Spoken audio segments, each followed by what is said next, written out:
Good day and welcome to Predators Proclivity, where we look at data from the season for the NHL Nashville Predators and make comments upon it.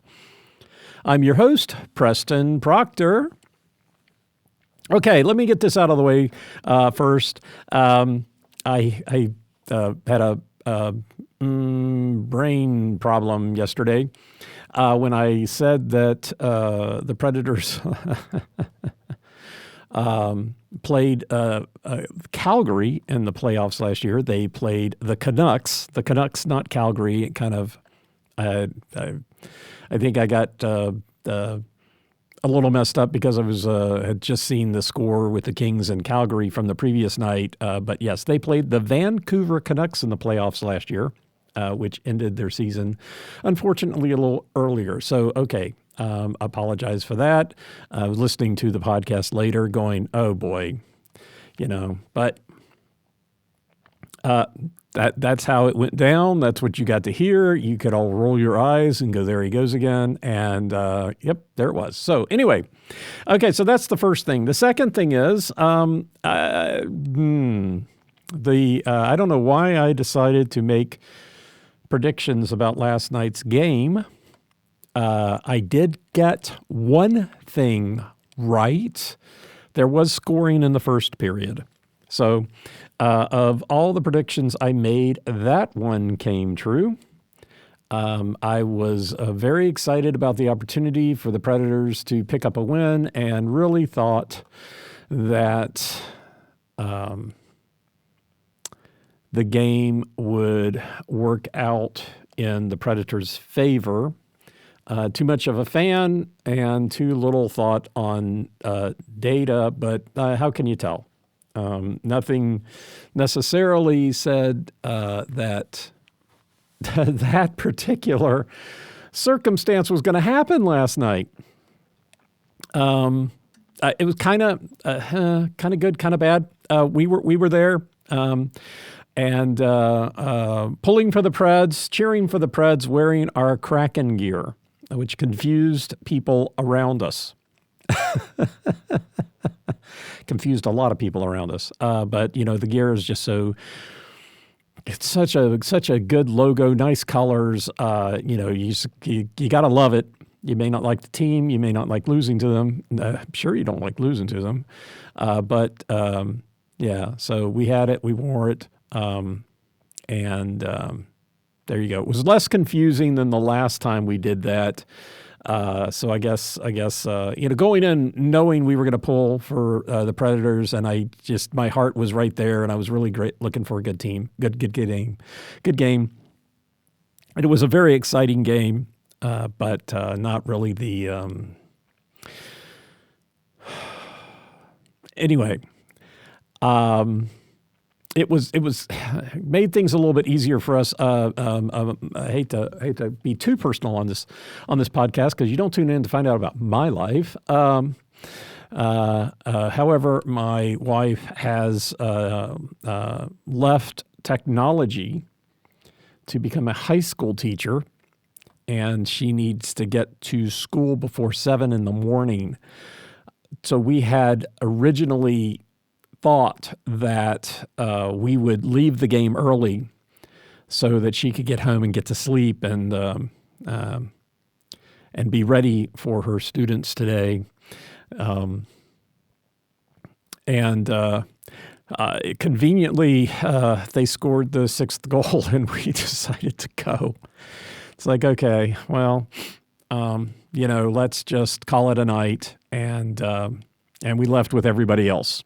There were a few people sticking around, and the Seattle fans. There was another couple that had moved here from Seattle that was sitting behind us. They were not wearing Seattle gear, but they were very, very pleasant. Everybody was real pleasant. It's always, I will say this when, what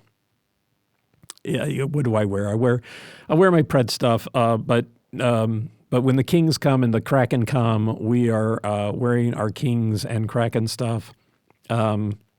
One thing that will not change this year is that we will still be pulling for the Kings. That does change somewhat if they play late enough in the season to where the game would matter more for one team or another. So anyway, but everybody's just super nice and super pleasant.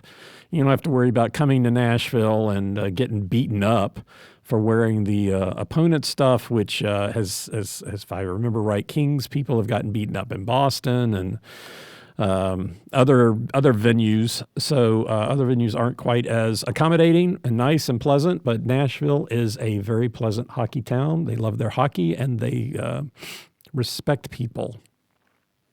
You gotta love it. Anyway, but you don't love last night's game. But anyway, so I feel like I need to stop making predictions. But I just kind of get carried away. Okay, last night or yesterday on the podcast, I kind of dissed the defensemen a little bit by not having the current lineup. I apologize for that.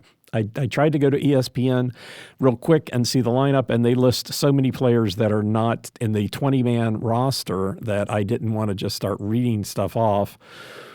But the defensemen that are starting the season with the Nashville Predators are Carrier, Fabro, Yossi, Lauzon, Shen, and Skye.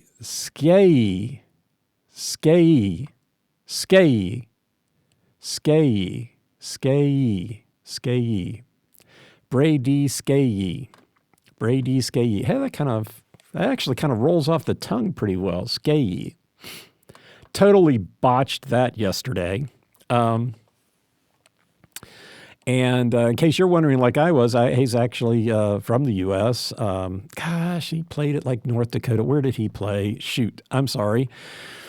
I saw that and I meant to remember it, and I didn't. Not something I intended to do and didn't do. That doesn't count for that bingo. I just happened to see that, and I was hoping I would remember it, and I didn't. So, no bingo. Interestingly enough, last night, I think in the third period, when the defensive pairings, I'm still struggling a little bit to follow the pairings for the forwards and the defensemen. I just really could. All the time with the Kings, I was always really good, very familiar with the numbers. I'm relearning the numbers. Not that many people are different, but I just haven't been able to kind of get that put in. But I think initially Shen and Skye were together, and was it Yossi and Lauzon, I think. So I think it was Carrier and Fabro, Yossi and Lauzon, Shen and Skye. And then in the third period, they mixed things up, and I believe it was Carrier and Skye playing together. 40 was Carrier, 47 Fabro. Okay, Fabro. Anyway, they mixed the defensive lineups at the end of the game. It also looked like they might have been going short shifting or shortening the bench with the forwards because initially was it Forsberg?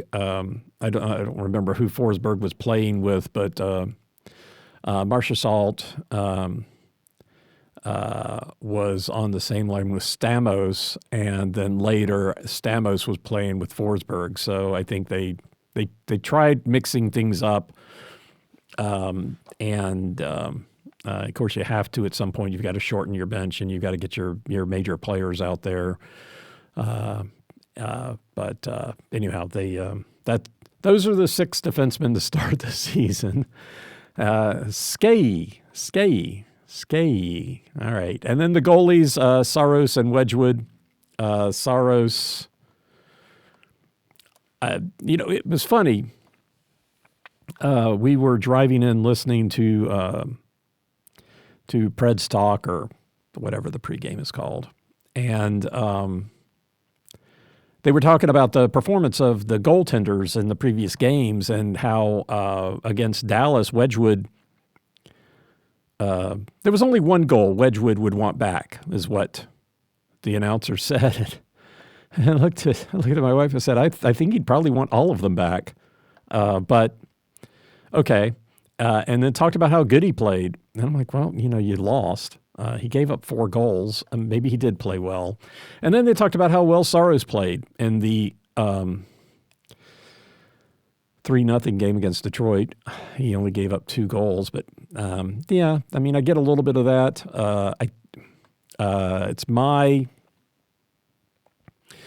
It's always been my feeling that Saros will give up a weak goal. At some point in time in the game, he will give up a weak goal.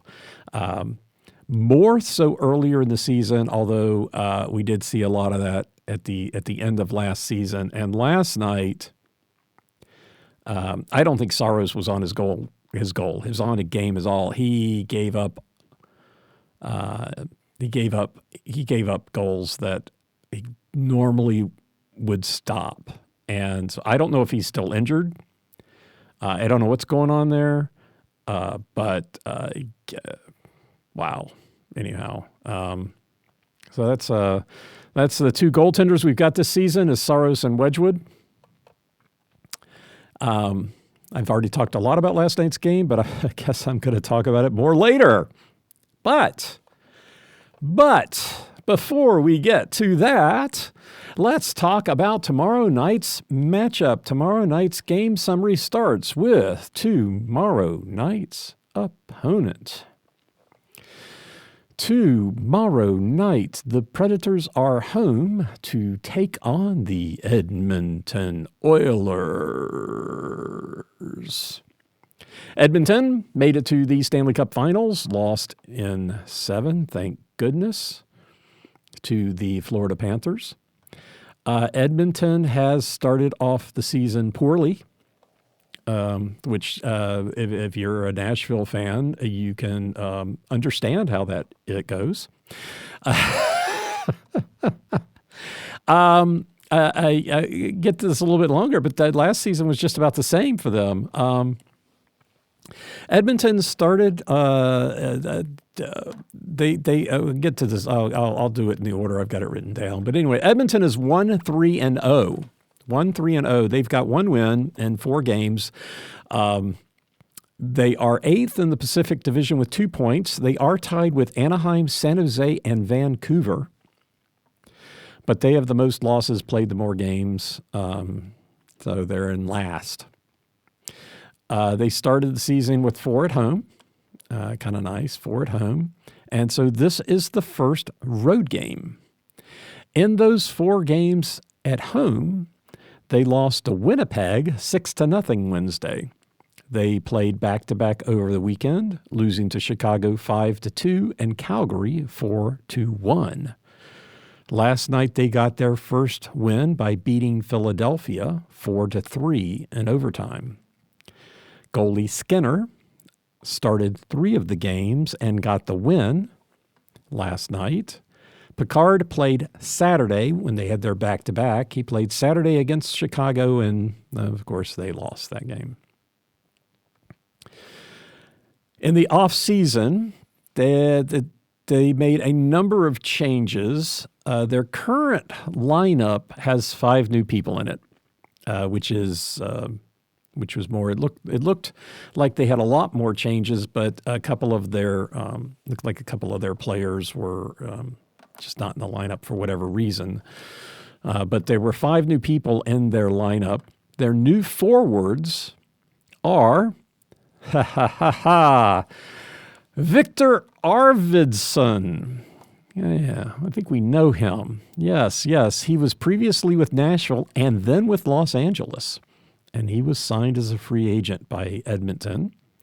Vasily Podkolzin was traded from Vancouver for a 4th-round 2025 draft pick. And Jeff Skinner, has been around for a while, played with Carolina for a number of years and then with Buffalo for a number of years. And he was signed as a free agent. So those are 3 new forwards in their lineups, which is, 25%.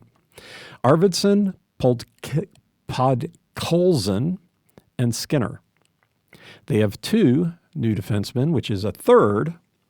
So that's a pretty decent shakeup here.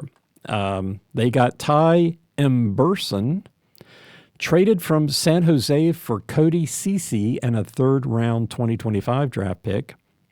And Troy Stecher, traded from Arizona along with a 7th round 2024 draft pick for a 4th rounder in 2027. Troy, this is his 2nd season, so he's a newer player. Arvidsson's been around for a while. Skinner's been around for a while. So, a couple of the other ones are experience that they brought in. Stecher, new defenseman Troy Stecher, 2nd year in the NHL.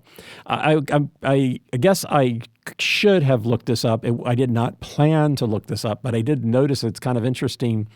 A 2027 draft pick with Arizona. No, I'm guessing when the team moved to Utah that they retained Arizona's draft status, picks, whatever. So I'm thinking that the 2027 pick is now with Utah, not with the team that the franchise that is still in Arizona. That's a situation that really needs I think that could stand more clarity. I don't think we're going to get it. Utah is not going to announce their nickname or mascot until next year, so they are going to be the Utah Hockey Club this year, which I think that's pretty lame. I don't know why I don't know what they're waiting on, but anyway, that's what they are. So Troy Stecher and Ty Emberson are the 2 new defensemen. Forward Evander Kane is on injured reserve, and that's always good news when he's not playing against you. And last year, they started out their season losing 10 of their first 12, and then they wound up in the Stanley Cup Finals. So they were 2-10 at the beginning of last season. So there's hope for Nashville. Doesn't necessarily mean tomorrow night will be that great for Nashville, since they did beat Nashville in their 3rd game. One of their 2 wins out of the 12 games was against Nashville in their 3rd game, and Calgary in their 8th game. Who did they beat? No, they lost to Calgary the other night. So looking for similarities, not finding them. For the Oilers, tomorrow night's game is the first of a 2-game road trip. After tonight, they play Dallas and then head back home for another 2-game homestand. So that's Edmonton in a nutshell. Always a dangerous team. Connor McDavid still has a step, and the rest of the guys are still pretty good. There's a lot of guys on that team not to like.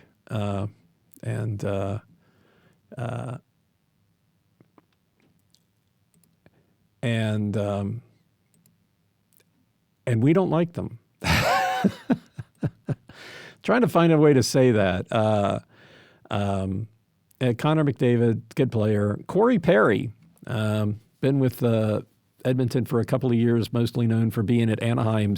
He's a big scorer. You got to look out for him. Ryan Nugent-Hopkins, got to look out for him. Connor McDavid, of course. Leon Draisaitl, Arvidsson, not playing kind of the way he used to, but still a very solid player. And then on defense, Darnell Nurse, I kind of look at him as something of a dirty player, definitely somebody trying to get under your skin. And Matthias Ekholm.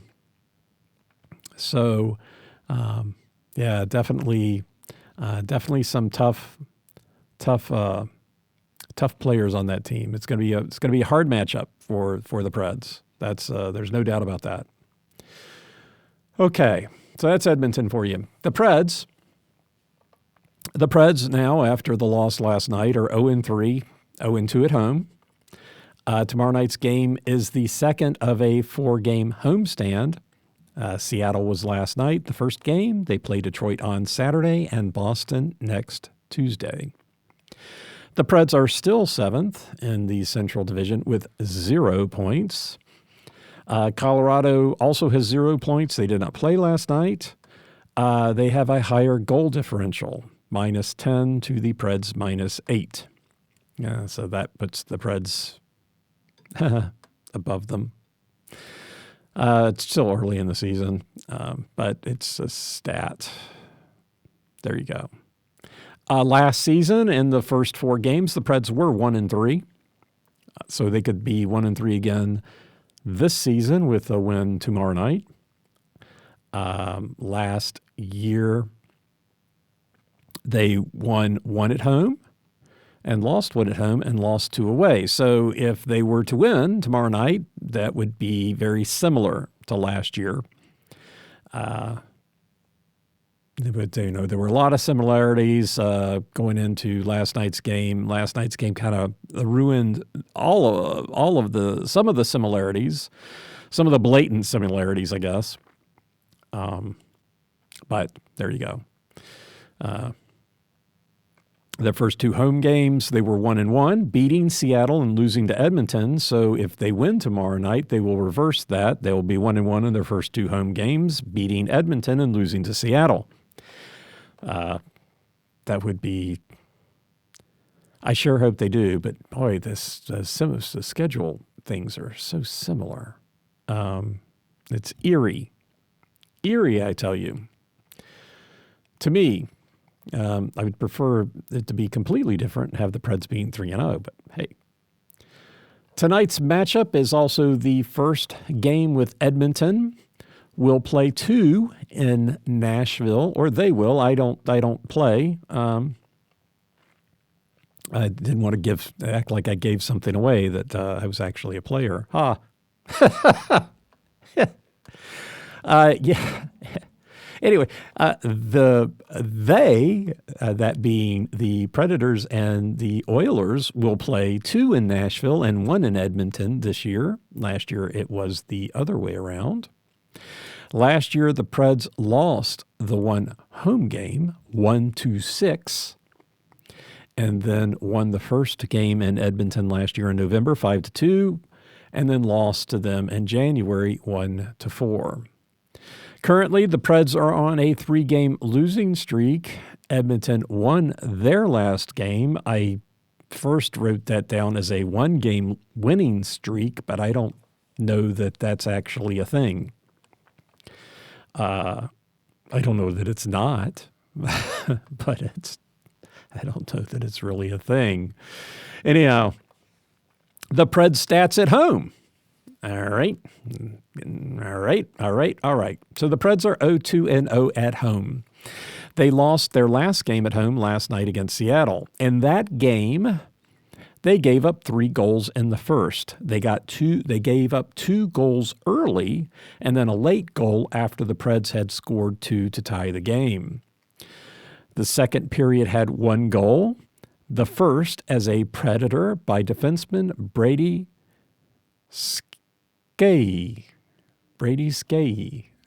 Got to learn to say that when not looking at the pronunciation. Brady Skjei. I guess I was closer. All right, so he scored. He scored a goal. And what did I say? I said don't look for him to score goals because he's mostly an assist and points guy. I couldn't have gotten my predictions worse last night if I had rolled dice. I might have gotten, I definitely would have, probably would have gotten better if I'd rolled dice. Another reason why I don't bet. And then, of course, in the third period, the wheels came off the train, Seattle scoring 4, the last one being an empty netter. Interestingly enough, all 7 goals were by 7 different players. I had this idea that there'd be a hat trick for the Preds last night. And then, when I got home, I'm like, well, maybe there was a hat trick for Seattle, but nope, it was all different players. So good for them. Got your plus minus going there. This was the first game of the year with scoring in the first period. and the scoring was by both teams. So that very exciting.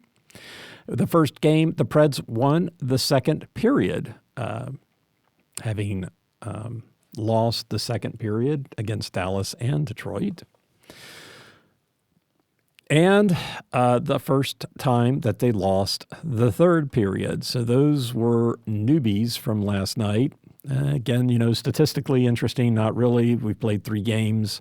That's why I don't have a whole lot of statistics. I went back and I was looking at a lot of things from last season about goals scored, and then I also tracked the, based upon the differential in the first period, what happens in the second period and happens in the third period. And I went back and tried to look at that in this game and saw that there was no game where they lost the first and won the second at home. They did not do that at all. So that's different. That's a different circumstance than what we saw last year. So I don't know the difference always is good, but when it, given the 2 results of losing to Dallas and losing to Detroit, and similar to what we did last year, the fact that we're doing different things, I guess, is I don't know. Maybe it's meaningless. But it did happen 5 times on the road. And on the road, the Preds were 2-2-1 when they lost the first and won the second. Another fun fact last season was that the Preds were outscored by 1 in the first at home only twice. I thought my spreadsheet was screwed up when I saw that. I like that. That's crazy. But once in the regular season by LA and once in the playoffs by Calgary, otherwise known as Vancouver. All my Calgary friends are going to hate me.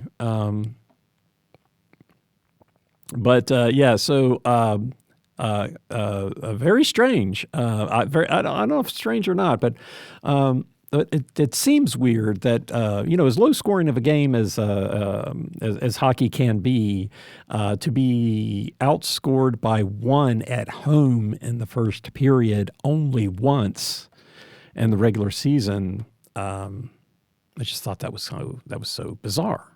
But it did happen once in the playoffs. 9 times on the road. 9 times on the road, but only once at home. Yeah, very interesting. I think there's some there's more analysis that needs to happen there. Because 9 times on the road, I mean, they play 41 games on the road during the regular season, and 9 times, that's a quarter of the time. But that's nice. Okay. Anyway, so that's the story on the Preds at home. Edmonton coming to town tomorrow night. Very dangerous team. Boy, the Nashville's got to play better. I saw Skye, in the first period. Gosh, it looked, it just looked like the defensemen just didn't know what they were doing. So often Seattle would get the puck and they'd come down, and Skye's a pretty tall guy, and it just looked like, I was surprised. I was really surprised when I finally figured out who that guy was that seemed to be falling all over the ice and not knowing how to do anything. And it's like, oh, it's that guy. I guess in that case, as I think I said, he's more an offensive defenseman in the way that you want him to be offensive. But I found a little bit of his play in the first period to be offensive. Sorry. The defense just seemed to be out of sorts. It's tough at the beginning of the year. You got to gel as a team. You got to gel as as a pair when it comes to the defensemen, find out who you're really good at playing with, and where you fit in the rotation, and all that takes a little bit of time. And that's all good and well. That's fine. Congratulations, Brady Skjei got a goal last night. And I will say this though, we were 4-on-3 and then 5-on-4. When during the 4-on-3, oh my goodness, boy did they look good. Nashville looked really good, peppering the goaltender, taking good shots, recovering the puck, staying in the zone, really putting the pressure on. They didn't score, took some great shots. I stood up and started cheering because of the effort that put in, and the guy in front of me turned around and said, "Yeah, your goaltender really stood up there." I'm like, "No," it's like, "No, I'm cheering on the Predators, man." It's like good for them. They really, and I think they should have gotten a little bit more of applause. I would have liked to have seen that. They really, you see it at the end of a penalty kill where the team really puts themselves out there and withholds the attack. And gosh, those guys looked so good last night. I would have liked to have. It would have been fun to see them have gotten a more of an ovation, but they did play really well. And Brady Skjei was part of that. I think Marchmont was out there. I guess another one of the comments I'll do, I'm getting kind of long here. I didn't think I'd go this long, but I was really disappointed with the shoving match that Marcia Schalt got into last night. It's like we don't, not paying him to get in the wrestling match with people. I know things happen. You get on the ice, you get a little peeved. I get it. But Forsberg went to the penalty box too. I get it. But I'd like to see a little bit of production out of those guys before they start, taking themselves off the ice when, we need them on the ice. Somebody irritates you, we're losing the game, stay in the game. I know it's easier for me to say that sitting in the seats. I get it. But, there are times and places for things, and, just we need these guys to tighten up, stay focused, and start playing like they're capable of it. And I think it's going to be fun when they do. During that particular time with the 4-on-3, that was fun. Oh my gosh, that was so much fun watching those guys recover the puck and go on. And especially since earlier in the game, you'd see them skate down by themselves, and then they turn around and look for somebody to pass, and then they'd give up the puck. And it's like, what in the world are you doing? Take the shot. The goaltender's looking right at you. Shoot it, maybe you get a rebound. Do something. Instead we're taking these bad angle shots with the goaltender sending it the whole way, and it's like, gosh, really? That's the best you can do? No, it's not. You guys turn it away from taking the shot too many times. They